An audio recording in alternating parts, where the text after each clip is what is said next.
মানুষের লাশ আধারেরা চুপিসারে করে ফিসফাস। চারপাশে দেখো মানুষের লাশ আধারেরা চুপিসারে করে ফিসফাস। মৃত্যু মৃত্যু মৃত্যু মৃত্যু মৃত্যু শুধুই খেলে লুকোচুরি খেলা, প্রেম প্রীতি ভালোবাসা অন্তর জ্বালা। মৃত্যু শুধুই খেলে লুকোচুরি খেলা, প্রেম প্রীতি ভালোবাসা অন্তর জ্বালা। চলছে পুড়ছে জনতা জাগছে, জ্বলছে পুড়ছে জনতা জাগছে। চোখ বাঁধা হাজারটা high, hashtag crime crime crime, hashtag crime crime, hashtag crime crime, hashtag crime, hashtag crime crime crime, hashtag crime.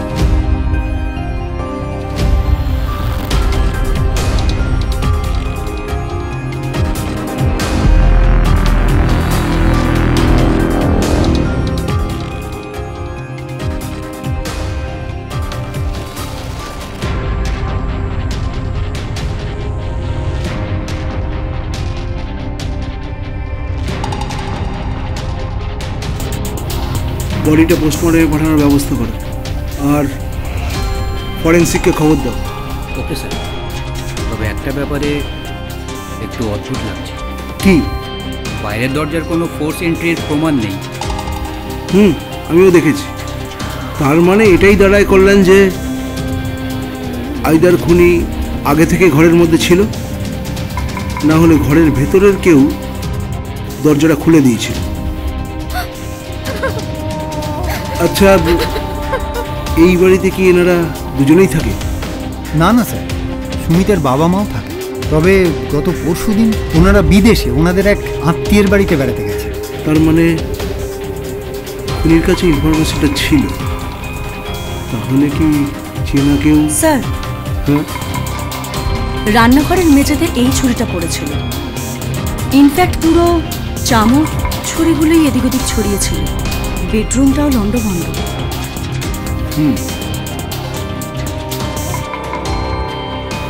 এটা কিন্তু ওয়েপেন অফ মার্ডার নয়। তাহলে কিন্তু ব্লাড স্টেইন থাকতো। এনিওয়ে, ফরেন্সিকে পাঠিয়ে দাও, এভিডেন্সের কাজে লাগবে। বলছি, ম্যাডামের যে অবস্থা তাতে তো কিছু বলতে পারবে বলে মনে হয় না। একবার চেষ্টা করে দেখো, যদি কিছু বার করতে পারো। আমি একটু নিশীথবাবুর সাথে কথা বলি। নিশীথবাবু আমার সাথে একটু আসবেন।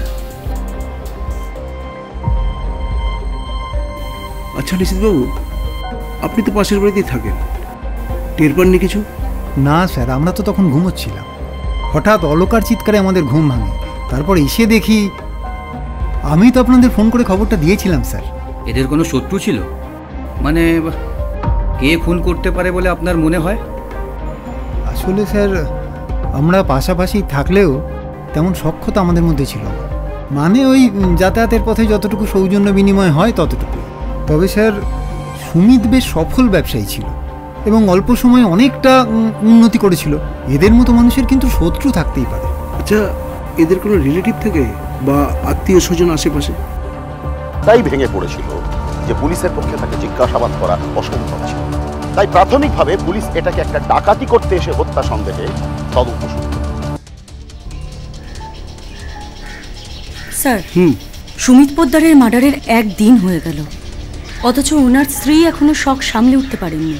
কিন্তু ওনার সাথে কথা না বললে ঠিক কি কি ডাকাতি হয়েছে সেটাও বোঝা যাচ্ছে না। দেখো, এত বড় একটা ঘটনা ঘটেছে, চোখের সামনে দেখেছে, সুখ কাটাতে একটু সময় লাগবে। তবে আমাদেরও আমাদের মতো করে চেষ্টাটা চালিয়ে যেতে হবে। তুমি ডাকাতির বিষয়টা নিয়ে খোঁজ খবর করার জন্য সোর্স লাগিয়েছো? হ্যাঁ স্যার, ওদিকটা কল্যাণ স্যার দেখছেন। আচ্ছা। আর আমি সুমিতের বিজনেসের জায়গায় সোর্স লাগিয়েছি, যদি কোনো বিজনেস লাইব্রেরির সম্ভাবনা থাকে। Very good. এই দিকটা খোঁজ খবর পাওয়া গেলে। এসো কল্যাণ, কোনো খবর পাওয়া গেল? নো স্যার, কাল থেকে সোর্স নেটওয়ার্কের পেছনে লেগে আছি, বাট এখনো পর্যন্ত নো ক্লু। ওরা বলছে এটা বাইরের কোনো গ্যাং কিংবা অন্য কোনো এলাকার গ্যাংয়ের কাজ হতে পারে। কাজের ধরন যা, তাতে নতুন কোনো দল বলে মনে হচ্ছে না। আর যে দলই হোক, টিপটা কিন্তু এদের কাছের কারোর থেকে পেয়েছে। বাড়ির ভেতরে কিংবা সামনের রাস্তায় কোনো সিসিটিভি ক্যামেরাও নেই যে বোঝা যাবে কে বা কারা ওখানে এসেছিল। এই খবরটা কিন্তু খুনিরাও জানত, তাই নিশ্চিন্ত খুনটা করে বেরিয়ে গেছে। আচ্ছা, পোস্টমর্টমের প্রাইমারি রিপোর্টে টাইমটা কি বলছে? ডাক্তার তো বলছেন রাত্রি 2টো থেকে 3টের মধ্যে। অথচ প্রতিবেশীরা অলকা দেবীর চিৎকারটা শুনতে পারে 4টের আশেপাশে। এতটা গ্যাপ কেন?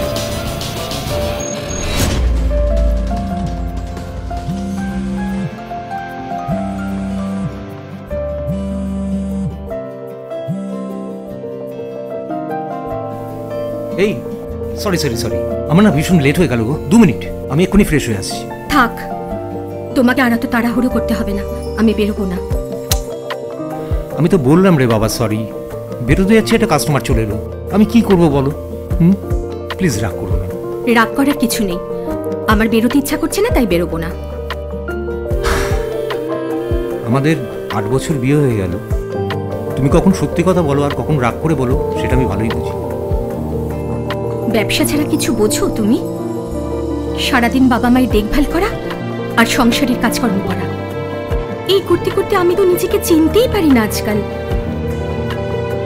আমি কি চাই কি চাই না কখনো ভেবে দেখেছো? আমি তো স্বীকার করছি আমারই ভুল। এবার থেকে তোমার খেয়াল রাখবো, কথা বলো।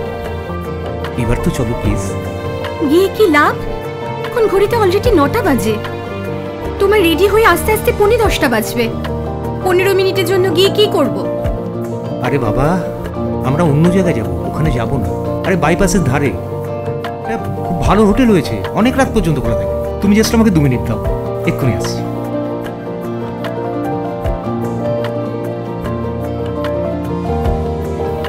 অলকা, অলকা,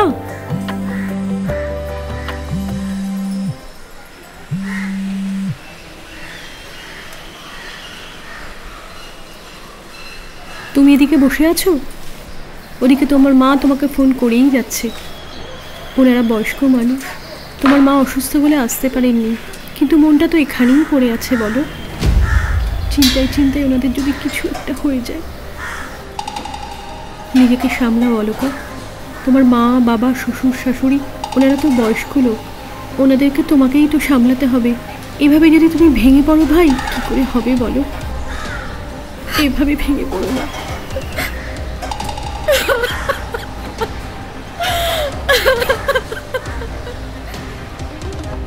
নমস্কার।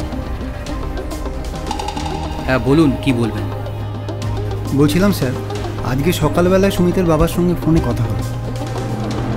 ওনারা তো যত তাড়াতাড়ি সম্ভব ফেরার চেষ্টা করছে, তবে স্যার উনিও ভাবতে পারছেন না ছেলেটাকে কেন কেউ এভাবে মারে। ওনার কি কাউকে সন্দেহ বলে মনে হচ্ছে? না না, তবে সুমিত যখন ব্যবসা শুরু করেছিল ওর একজন পার্টনার ছিল। বছর কয়েক আগে ওই লোকের সঙ্গে ওর পার্টনারশিপ ভেঙে গেছে, তারপর থেকেই সুমিতের আসল উন্নতির শুরু। জেলাসির ব্যাপার বলে মনে হচ্ছে। আচ্ছা, লোকটার কিছু নাম বলেছে সুমিতের বাবা? সুবোধ মিশ্র, ও তো সুমিতের কলেজের বন্ধু ছিল। পার্টনারশিপ ভেঙে যাবার পর থেকে সম্ভবত ওদের আর সম্পর্ক ছিল না। খবরটা পেয়ে ভাবলাম এটা আপনাকে পার্সোনালি আমার জানানো দরকার, তাই। ভালো করেছেন, আমরা দেখছি লোকটাকে কিভাবে ট্রেস করা যেতে পারে। বাই দ্য ওয়ে, অলকা দেবীর কি অবস্থা? একই রকম স্যার, সারাদিন কান্নাকাটি করছে, খাওয়া দাওয়া বন্ধ। ওই আমার স্ত্রী আর রেনু মিলে জোর করে যতটুকু পারছে ততটুকুই। অলকা দেবীর অবস্থার উন্নতি হলে খবর দেবেন। স্যার, সুমিতের ব্যবসার জায়গা থেকে শুরু করে সাপ্লায়ার, রিটেলার সব ঘেটে ফেললাম, কিন্তু কোনো প্রফেশনাল রাইভেলারি তো সামনে আসছে না। সোর্স লাগিয়েও কিচ্ছু পাওয়া গেল না। কিন্তু সোমা, খুনটা তো হয়েছে, তাহলে কি পরিবারের কেউ? হ্যালো, ও গ্রেট, আমরা এক্ষুনি আসছি। স্যার, একটা গুড নিউজ আছে। সেদিন ডিনার করে ফিরতে ফিরতে আমাদের বেশ রাত হয়েছিল। আমরা বাইরে গাড়ি পার্ক করে সিঁড়ি দিয়ে উঠছিলাম, হঠাৎ বলে বাইরের লাইটটা বন্ধ করতে ভুলে গেছে, তাই ও আবার নিচে নেমে যায়, আর আমি আমি আমি ঘরে ঢুকে ফ্রেশ হতে থাকি।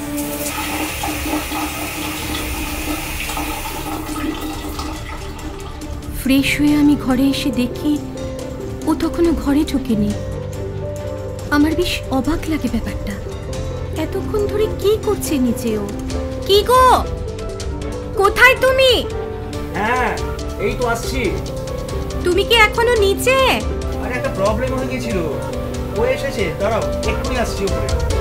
বাহ বাহ, লাইট অফ করতে এতক্ষণ সময় লাগে?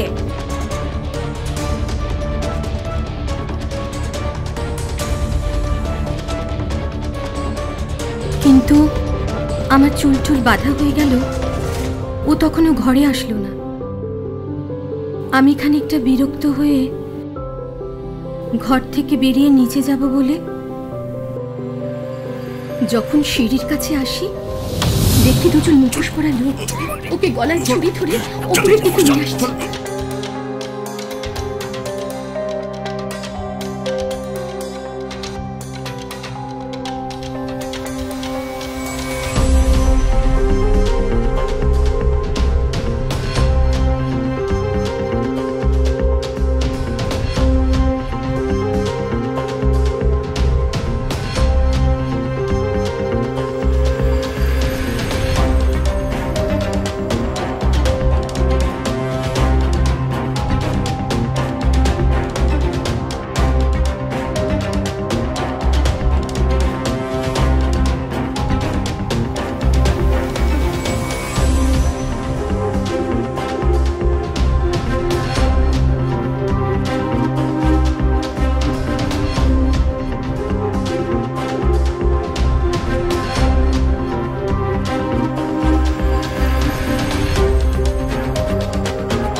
লোকটা আমায় ঘরে নিয়ে গিয়ে ওড়না আর শাড়ি দিয়ে আমার মুখটা বেঁধে দিল, তারপর ঘাড়ির কাছে এমনভাবে বাড়ি মারলো আমি অজ্ঞান হয়ে গেছিলাম।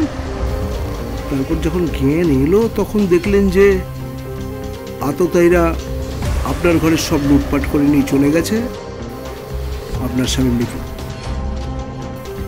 আচ্ছা, কতক্ষণ পরে আপনার জ্ঞান এসেছিল? মনে নেই স্যার, তবে জ্ঞান ফেরার পর যখন দেখি চারিদিক চুপচাপ, তখন আমি কোনো রকমে নিজেকে টেনে হিঁচড়ে পাশের ঘরে নিয়ে যাই।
কোনো রকমে নিজেকে ছাড়িয়ে আমি চিৎকার করতে শুরু করি।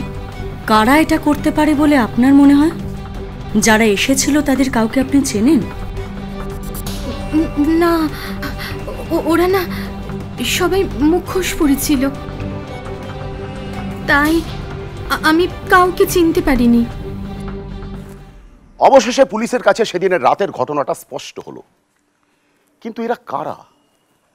কি উদ্দেশ্য ছিল এদের? শুধুই কি লুটপাট, নাকি এরা সুমিতকে খুন করতে এসেছিল? 3 জন ডাকাত ডাকাতি করতে এসে গৃহকর্তাকে খুন করে চলে গেল। কোনো ডাকাতি করল না। আততায়ীদের হাতে অস্ত্র ছিল, তাই স্বামী স্ত্রী প্রতিবাদ করতে পারল না। আততায়ীরা মুখোশ পড়েছিল, তাই তাদের চেনাও সম্ভব নয়। তাহলে খুনটা কেন করল? স্যার, খুন করাটাই আসল উদ্দেশ্য ছিল না তো? হয়তো ডাকাতিটা আমাদের ভুল বোঝানোর জন্য। আমারও কিন্তু ব্যাপারটা তাই মনে হচ্ছে স্যার। যেভাবে ডাকাতিটা হয়েছে, একটা প্রফেশনাল দল ডাকাতি করতে এসে শুধুমুধু খুন করে যাবে কেন? তাতে তো নিজেদের বিপদ বাড়বে। চুপচাপ ডাকাতি করে বেরিয়ে যাবে, এটাই তো স্বাভাবিক। ওইখানেই তো খটকা। দলটা প্রফেশনাল নয়, অথচ এত স্মুথলি কাজটা করলো যে আমাদের কাছে কোনো ক্লু নেই। কিন্তু স্যার, খুনের তো একটা মোটিভ থাকবে, সেরকম তো কিছু পাওয়া গেল না। আমরা কিছু মিস করে যাচ্ছি না তো? আমার ব্যাপারটা তাই মনে হচ্ছে। আমার মনে হয় আমাদের ক্রাইম প্লেসটা আরেকবার থরলি ইনভেস্টিগেট করা উচিত। Let's move.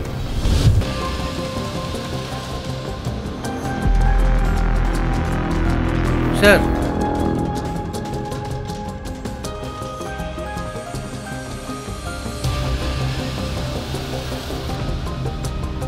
গিয়ে দেখো তো। স্যার, ওটাই।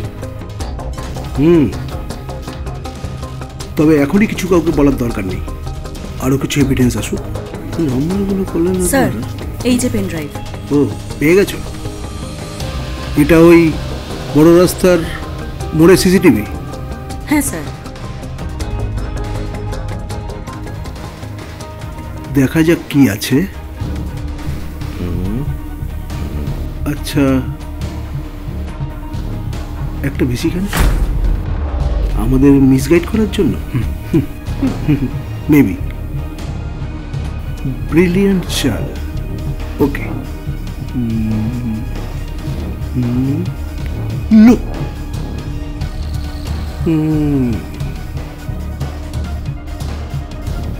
কল্যাণ। Yes sir. তাহলে এবার কল লিস্টে এই নাম্বারটাকে ট্রেস করে ফেলো। ট্রেস করেছি স্যার, নাম ধাম সব কিছুই। তাই স্যার। তাহলে আর কি, এবার লেগে পড়ো। প্রথমে চুনো পুটি, তারপর? বুঝেছি স্যার। গুড।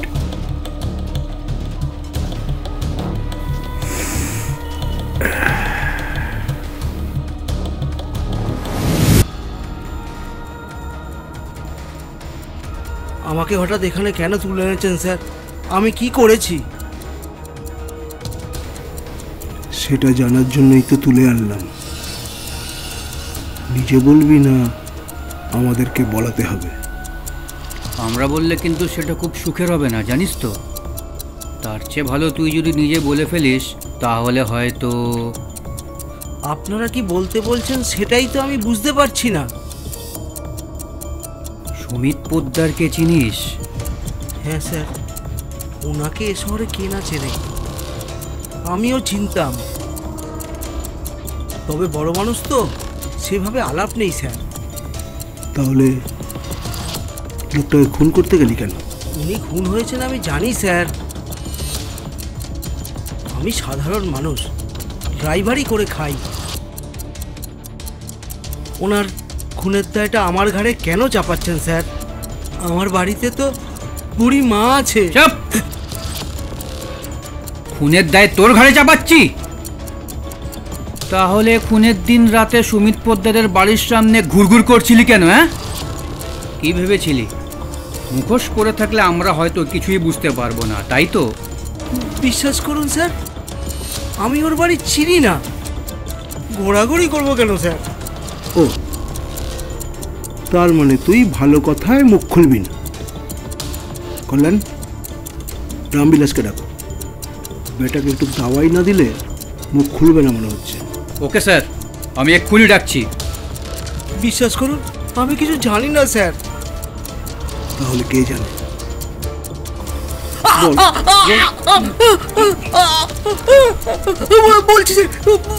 বলছি স্যার, আমার সাহেব অঙ্কিত ঘোষ, উনি আমাকে নিয়ে গেছিলেন ওখানে। আমি কিছু করিনি স্যার। অঙ্কিত বাবু, আপনার ড্রাইভার তো সব কথা ফাঁস করে দিল। দেখুন, বেশি ঘুরিয়ে পিছিয়ে কথা না বলে একটা কথা সোজাসুজি জিজ্ঞেস করছি, সুমিতকে খুনটা করলেন কেন? আমি ওর কাছ থেকে কিছু টাকা ধার নিয়েছিলাম, কিন্তু শোধ দিতে পারছিলাম না। ওদিকে ও ক্রমাগত আমাকে হুমকি দিচ্ছিল, তাই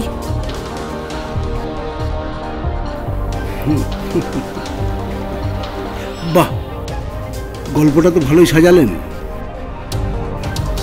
যাকে বাঁচাবার জন্য এত বড় স্যাক্রিফাইস করছেন, সেই মাস্টার মাইন্ডকে বাঁচাতে পারবেন তো? মাস্টার মাইন্ড মানে? আমরা জানি আপনি মিথ্যা কথা বলছেন, সত্যি কথা বলুন, বলে কিভাবে বের করতে হয় আমরা কিন্তু খুব ভালোভাবেই জানি। ঠিক আছে, যদিও মেনেই নেই যে আপনি সব সত্যি কথা বলছেন, তাহলেও যে সেদিন সুমিতের বাবা মা থাকছে না, এই কথাটা আপনি জানলেন কি করে? আমি তো জাস্ট একটা চান্স নিয়েছিলাম, ওনারা থাকবেন না আমি জানতাম না। আচ্ছা, এবার একটা কথা বলুন তো, সেদিন রাতে আপনারা বাড়িতে ঢুকলেন কি করে? আপনারা যে দরজার তালা ভেঙে ঢুকেছেন এমন প্রমাণ কিন্তু নেই। ব্যাপারটা একটু অদ্ভুত না? ডাকাতির ছক কষলেন, অথচ ভিকটিমের গলার সোনার চেন, মানি ব্যাগ, আঙুলের আংটি কিছুই চুরি করলেন না। হ্যাঁ, কি ভেবেছিলেন এইগুলো সব আমাদের চোখ এড়িয়ে যাবে? কি হলো, চুপ করে গেলেন কেন? হ্যাঁ, প্রশ্নগুলোর উত্তর মুখস্থ করে আসেননি বোধ হয়। স্যার, একেবারে সিলেবাসের বাইরে। দেখুন দেখুন কেমন খাবি খাচ্ছে। অঙ্কিত বাবু, এটা এটা আপনার ফোনের কল লিস্ট। দেখুন তো, খুনের দিন একটা বিশেষ নাম্বারে 12 বার কল করেছিলেন আপনি, এমনকি খুনের পরেও একবার। এই বিশেষ নাম্বারটি কার সেটা কি আপনি নিজের মুখে বলবেন নাকি? আমরা অবশ্য অলরেডি জেনে গেছি। কলেজে আমরা একসাথে পড়তাম, সেখান থেকেই সম্পর্ক শুরু। বিয়েও করবো ঠিক করেছিলাম, শুধু একটা চাকরির অপেক্ষা। বাড়ি থেকে কিন্তু খুব বিয়ের চাপ দিচ্ছে অঙ্কিত, অলরেডি পাত্র দেখা শুরু করে দিয়েছে। আর একটা মাস ম্যানেজ করো, এবার মনে হচ্ছে চাকরিটা হয়ে যাবে। এ তো 1 বছর ধরে শুনছি, এবার কিন্তু আমি আর সামলাতে পারবো না। তুমি একটু ম্যানেজ করো প্লিজ, একটু ম্যানেজ করো। আমি চাকরিটা পেয়ে যাই, তারপর আমার বাড়ি থেকে ওর বাড়িতে বিয়ের জন্য কথা বলতে যায়, কিন্তু ওর মা বাবা আমাদের সম্পর্কটা মেনে নেননি। কেন? আমার মাইনে বেশি ছিল না, আর আমাদের আর্থিক অবস্থাও ওদের মতো ছিল না। অলকা তবুও অনেক চেষ্টা করে, কিন্তু কোনো লাভ হয়নি। আর তাই আপনি অলকার বিয়ের পরে ওর সাথে সম্পর্কটা চালিয়ে গেলেন? না স্যার, আমাদের সম্পর্ক শেষ হওয়ার পর আমাদের আর কোনো যোগাযোগ ছিল না। ইতিমধ্যেই চাকরি ছেড়ে ব্যবসা শুরু করি, রোজগারও বেশ ভালোই হচ্ছিল, বিয়েও করে ফেলি। তাহলে আবার পুরনো প্রেম জেগে উঠলো কবে? বছরখানেক আগে আমার এক পুরনো ফ্রেন্ডের কাছ থেকে আমার নতুন নম্বরটা জোগাড় করে অলকাই আমাকে ফোন করে। আসলে আমরা দূরে থাকলেও কেউ কাউকে ভুলতে পারিনি, তাই প্রতিশোধ নিতে একটা নিরীহ ছেলেকে আপনারা প্ল্যান করে খুন করে দিলেন। আচ্ছা, অলকা তো ডিভোর্স দিতে পারত সুমিতকে, এতই যখন প্রেম আপনাদের। অলকা নিজেই ডিভোর্স দিতে চায়নি। কেন? টাকার জন্য। ওকে ডিভোর্স দিয়ে দিলে টাকাগুলো হাতছাড়া হয়ে যেত। টাকার জন্য আপনি আপনার হাজবেন্ডকে মেরে ফেললেন? টাকাই তো সব। টাকার জন্য আমার বাবা মা মীর ভালোবাসাকে মেরে ফেলতে পারে। টাকার জোরে স্বামী তার স্ত্রীর কাছ থেকে রোজ ভালোবাসা পাওয়ার চেষ্টা করতে পারে, ভালোবাসা কেনার চেষ্টা করে। আর টাকার জন্য আমি কাউকে খুন করলে দোষ? কিন্তু সেই টাকাটাও তো আর আপনি পেলেন না। কি ভেবেছিলেন একটা ক্রাইম করে একটু নাটক করবেন আর কেউ কিছু বুঝতে পারবে না? আচ্ছা, পুলিশকে এত বোকা ভাবেন কেন বলুন তো আপনারা? টাকাটাই যে আপনার দরকার সেটা তো নিজে মুখেই বললেন। এইবার বলুন তো, অঙ্কিতকে দলে কেন টানলেন? ভালোবাসার অভিনয় কেন করলেন? অঙ্কিতের সাথে আমি ভালোবাসার অভিনয় করিনি। ওকে আমি সত্যিই ভালোবাসতাম। তবে সম্পর্ক ভেঙে যাওয়ার পর থেকে একটা দিনের জন্য ওকে আমি ভুলতে পারিনি। আপনারা তো পালিয়ে গিয়ে বিয়েটা করে ফেলতে পারতেন। আই মিন, আপনারা দুজনেই অ্যাডাল্ট, সেটা লিগালি কোথাও আটকাতো না? ওর মাইনেটা এত কম ছিল যে সেটা সম্ভব হতো না। আর তাছাড়া আমার বাবা মা আমাকে সময় দেয়নি। রাতারাতি সুমিতের সঙ্গে আমাকে বিয়ে দিয়ে দেয়। এখন আপনাকে আমাদের সাথে থানায় যেতে হবে, ওখানে আপনার প্রেমিক অপেক্ষা করছে। এবার এক এক করে বলুন তো, এই মার্ডারটা আপনারা প্ল্যান করলেন কিভাবে? বিয়ের পর থেকে আমি একদিনও সুখী ছিলাম না, অভাব ছিল না। কিন্তু ভিক্ষে করে করে সুমিতের কাছ থেকে আমার জন্য সময় বের করতে হতো। অঙ্কিতের সাথে সম্পর্ক জোড়া লাগার পর থেকেই এই ব্যাপারটা আমার কাছে যেন গলার কাটার মতো বেঁধেছিল। প্লিজ অঙ্কিত, আমি আর পারছি না, আমাকে এখান থেকে বের করে নিয়ে এসো। আচ্ছা, আমরা কি একসাথে থাকতে পারি না? সেটা কি করে সম্ভব অলকা? তোমারও স্বামী আছে আর আমিও বিবাহিত। ও, তুমি তার মানে তোমার বউকে নিয়ে ভালোই আছো? একসাথে আছি মানেই কি ভালো আছি? বিয়ের পর দিন থেকে আমার বউয়ের মধ্যে শুধু তোমাকেই খুঁজেছি অলকা, কিন্তু পাইনি। তাহলে আমি নিজেই যখন তোমার কাছে আসতে চাইছি, তুমি কেন এত ভাবছো? কেন তোমার বউকে ডিভোর্স দিয়ে আমার কাছে আসতে চাইছো না? আমার বউকে যদি ডিভোর্স দিয়ে তোমার কাছে আসিও, তোমার বর যে তোমায় ডিভোর্স দেবে তার কি গ্যারেন্টি? এটাই তার মানে সমস্যা? তাহলে শোনো,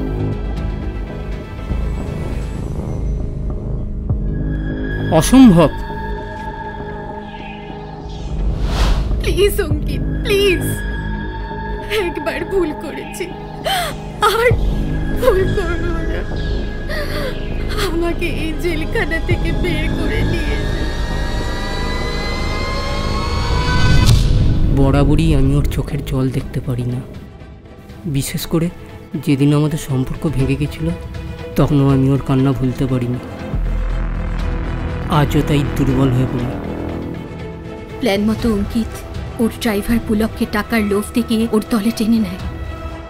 তারপর সেদিন রেস্টুরেন্টে খাবার শেষ করে বেরোনোর সময় ও ওয়াশরুমে যাওয়ার নাম করে আমি অঙ্কিতকে ফোন করি, বলি বাইরে রাস্তার সামনে অপেক্ষা করতে।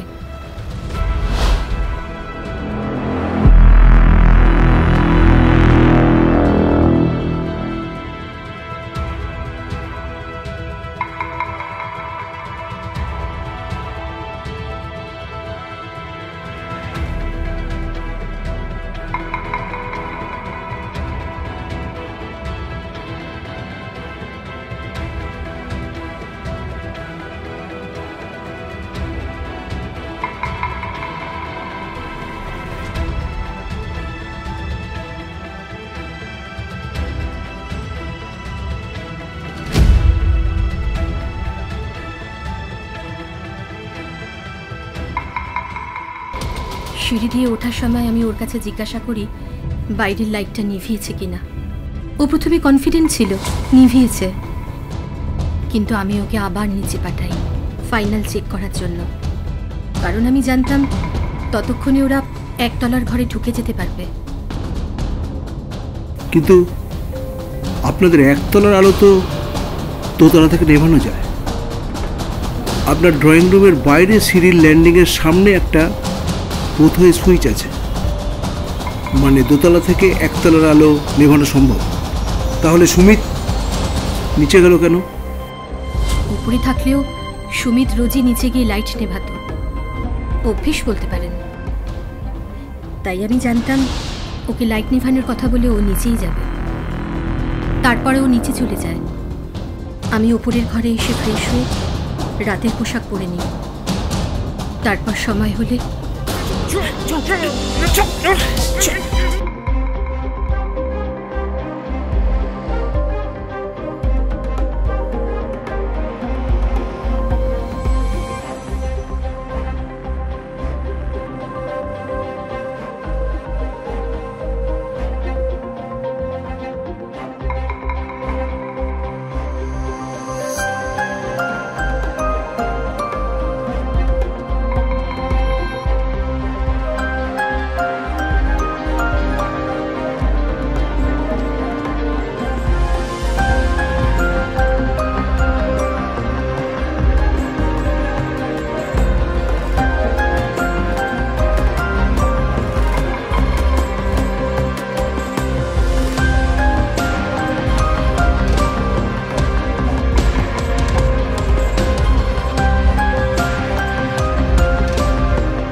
কিন্তু এত করেও তো শেষ রক্ষা হলো না।